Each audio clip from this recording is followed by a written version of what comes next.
Our next inductee will be David Tiffany, soccer and water polo. David Tiffany was born in Philadelphia, grew up in Cherry Hill, New Jersey, and began officiating soccer in September 1973, 2 months after marrying his high school sweetheart, Ellen. Shortly after starting his career as a soccer referee, Dave began to referee Division I college soccer and the top levels of the San Diego County Men's League, as well as CIF high school games. Dave worked as the third official in the major indoor soccer league. He has officiated numerous soccer CIF final and semifinal games over his career, as well as NC2A tournament games.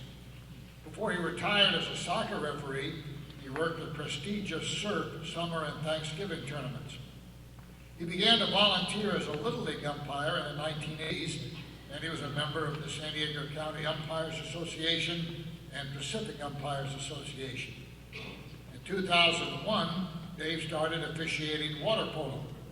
He's officiated CIF finals and semifinal games in soccer, water polo, and baseball.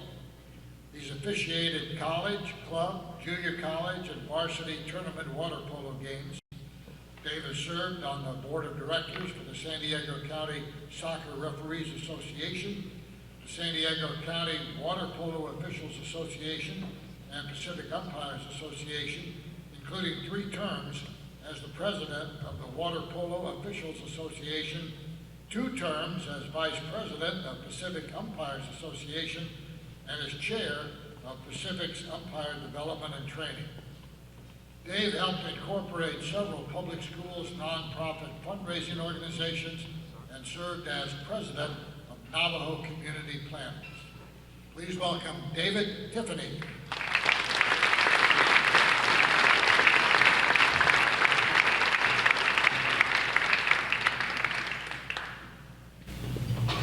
Well, this is amazing, Dr. Tonight. I want to thank Frank Alfano, who mentored me through this process, and Mike McDonald, who said this was possible.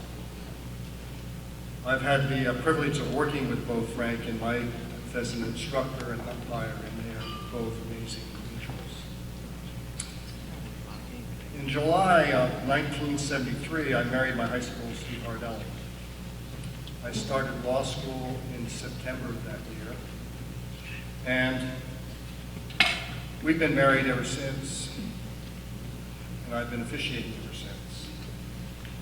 And, you know, that makes it convenient for me. If anybody asks me, how long have you been married? I just have to remember how many years I've been officiating.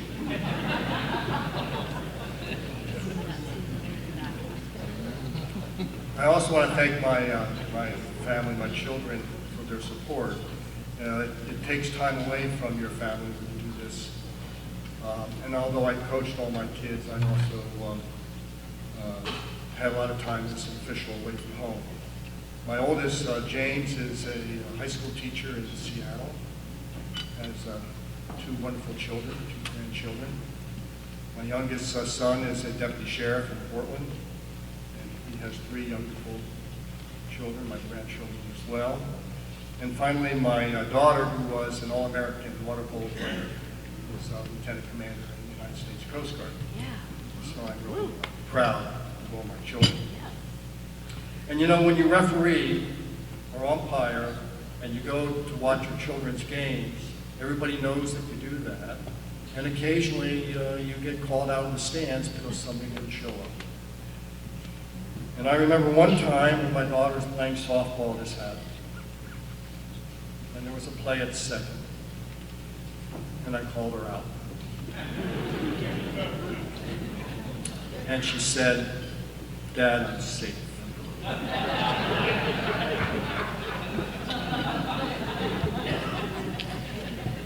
When we got into the car to go home, my wife looked at me. She said Kelly was safe.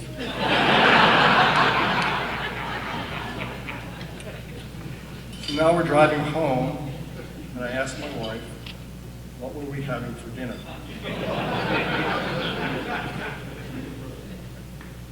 She said nothing for you.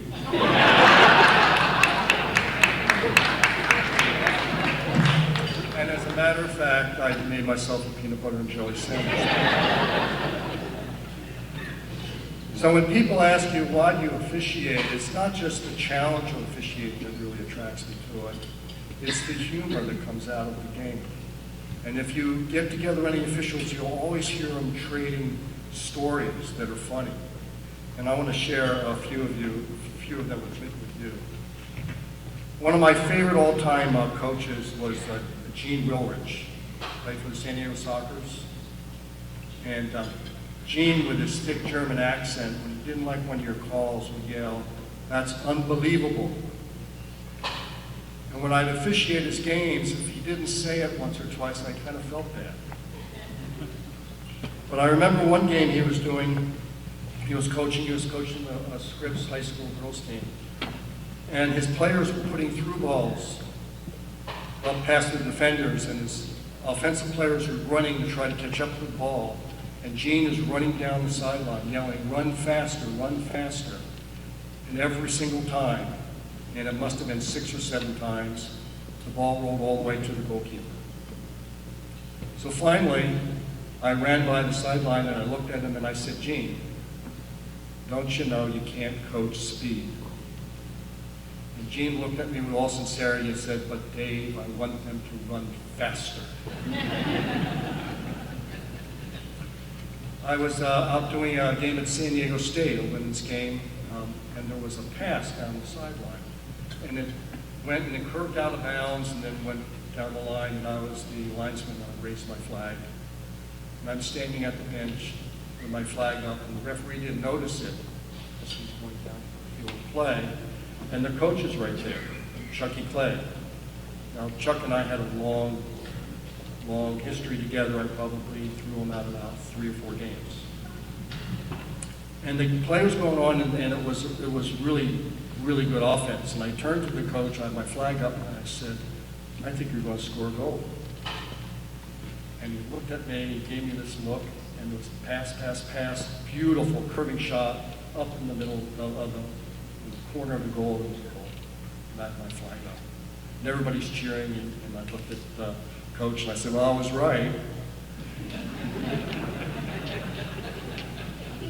And I was umpiring at Poway one day, and there was I was doing the plate, and I'm at the plate for the plate meeting, and there's a guy in the stands heckling me.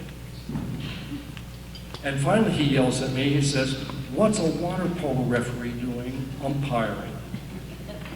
So I turned around to see who the heckler was, and it was the CIF commissioner. True story, isn't it, Dennis? And I love good heckling, especially if there is a heckle that incorporates a movie line. I was doing a women's club water polo game, and I ejected a player, and she had to swim over to the corner where the ejection is. For you people who don't know water polo, that's the penalty box. And her boyfriend stood up and yelled at me, "Don't put baby in the corner."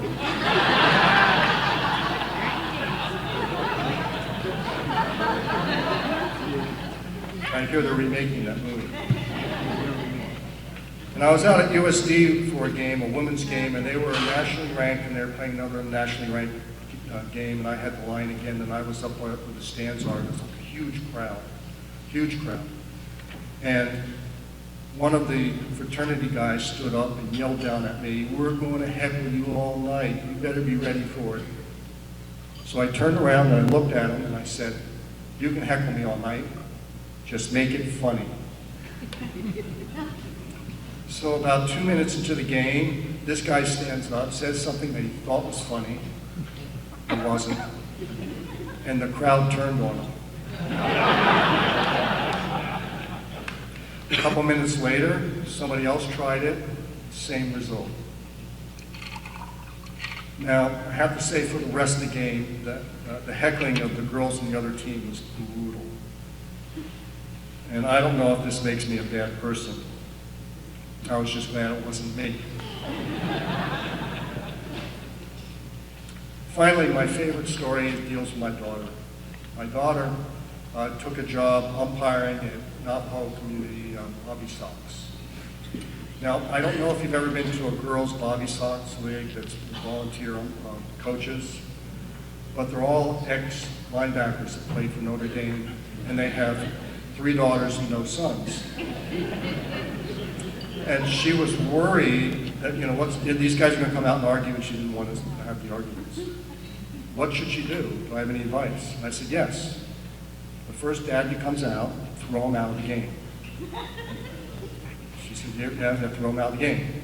So she came home, and I said, well, what happened? She said, well, first guy came out to argue, I threw him out of the game. So, how was the rest of the game? She said, fine, nobody else came out to argue.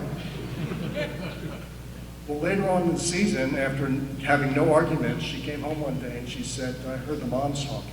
I said, oh yeah, what were they talking about? She said, well, they were saying that I was the girl all the dads were afraid of. I just want to say it's been a great honor being inducted into the Hall of Fame. And I've gone through the list of all the people in the Hall of Fame I've had the privilege of working with, either administratively or as an instructor or out on the field. But I've had the opportunity to work with Debbie Ehrenstein, David Aberstein, Dennis Ackerman, Mike McDonald, Frank Alfano, Steve Rotsart, Tim Fillmore, Hans Krom, Lee Popejoy, Bruce Morehouse, and the great Dick Draz. I mean, to be put in the same category as these gentlemen is very, very humbling. And I am grateful for the board making me part of this fraternity because of it. Finally, I want to thank all the coaches and the players and the moms, the dads, and the fans who after a game have come up to me and said, good job, or thank you. Because I'm going to tell you, every time that's happened, it's been a Hall of Fame moment for me. Thank you.